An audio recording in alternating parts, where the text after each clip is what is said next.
اعوذ بالله من الشیطان الرجیم بسم الله الرحمن الرحیم. درنو محصلینو، په دې هیله چې ټول به روغ او جوړ یاستئ.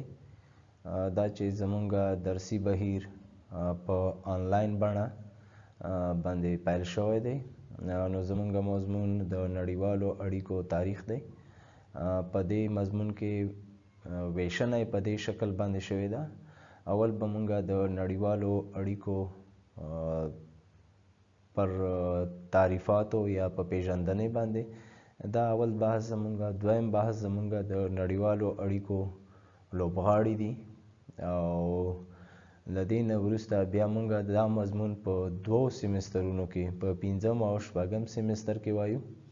له دې نه وروسته بیا د نړیوالو اړیکو تاریخي دورې دي چې لومړی یا اوله دوره یې له پخوا زمانو څخه تر ویستفالیا یا ویستفیلیا تړون پورې ده.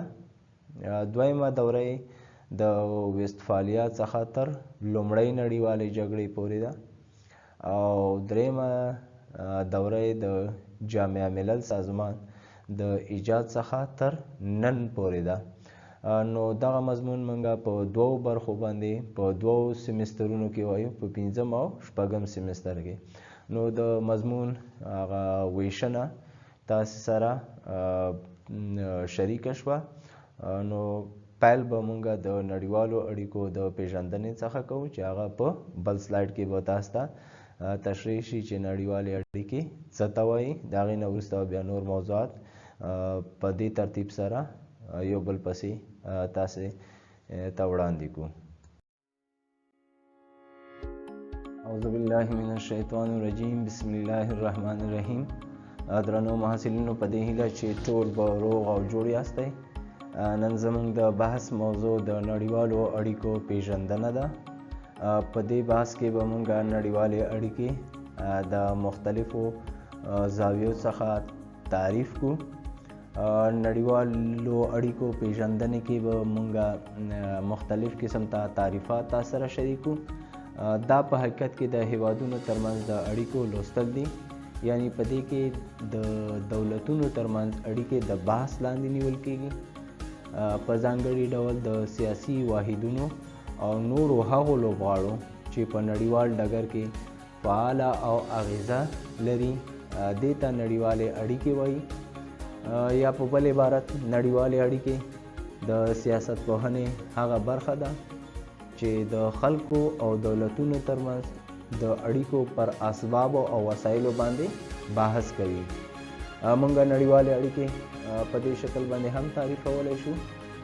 نړیوالې اړیکې د دولتونو ترمنځ د هغه اړیکو څخه بحث کوي چې دولتونه یې د ډیپلوماسۍ، فرهنګي او اقتصادي وسایلو په پام کې نیولو سره د کانفرانسونو، قراردادونو، نړیوالو او سیمهییزه سازمانونو د جوړولو له لارې په خپلو منځونو کې جوړوي، او په دې اړیکو کې د خلکو او حکومتونو غوښتنې منعکس کیږي.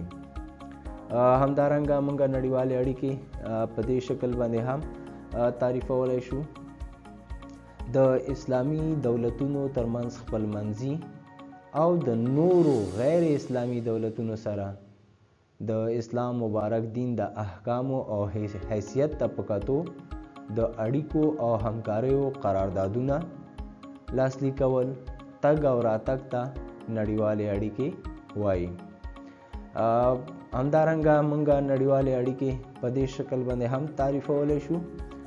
نړیوالې اړیکې عبارت د هغه اړیکو څخه دي چې خپلواک سیاسي واحدونه یو له بل سره ټینګوي.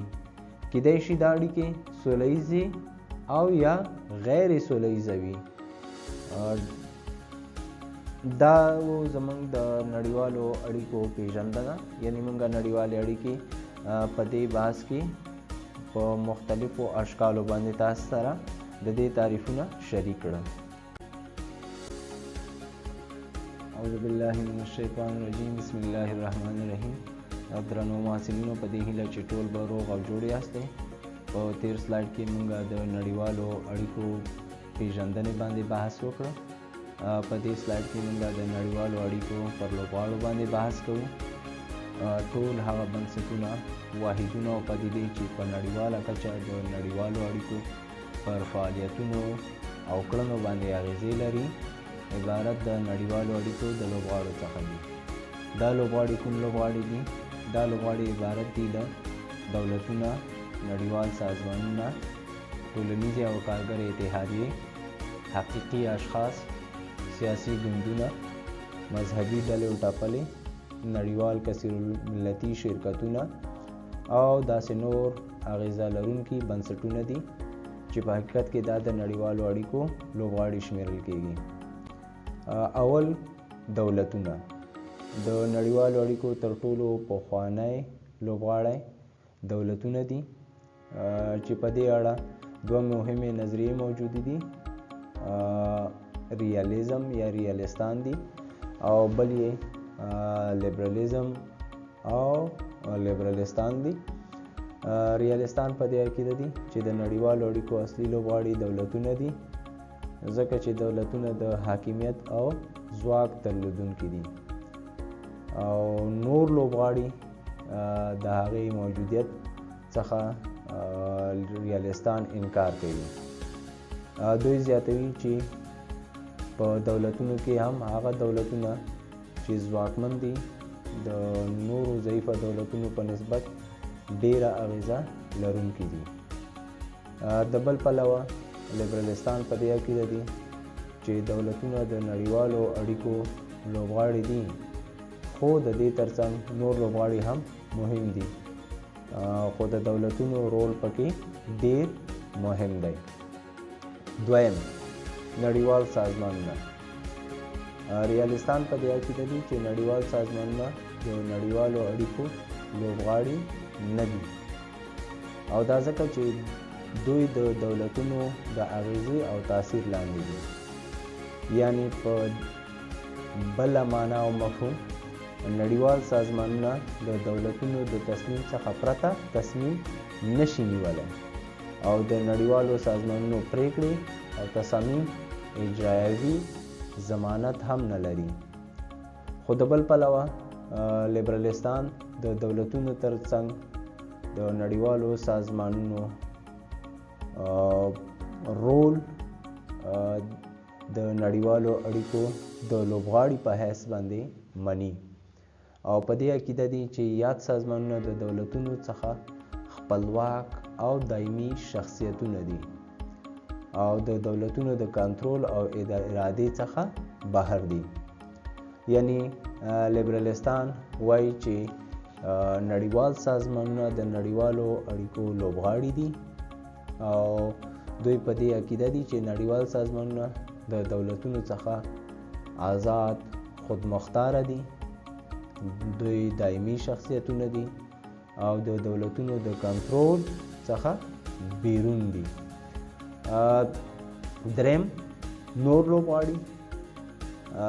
لیبرالان یا لیبرالستان په دې عقیده دي چې د نورو لوبغاړو څخه پرته نشو کولای چې نړیوال وضعیت په سمه بڼه وښودل شي بلکې د نورو لوبغاړو شتون هم اړین دی.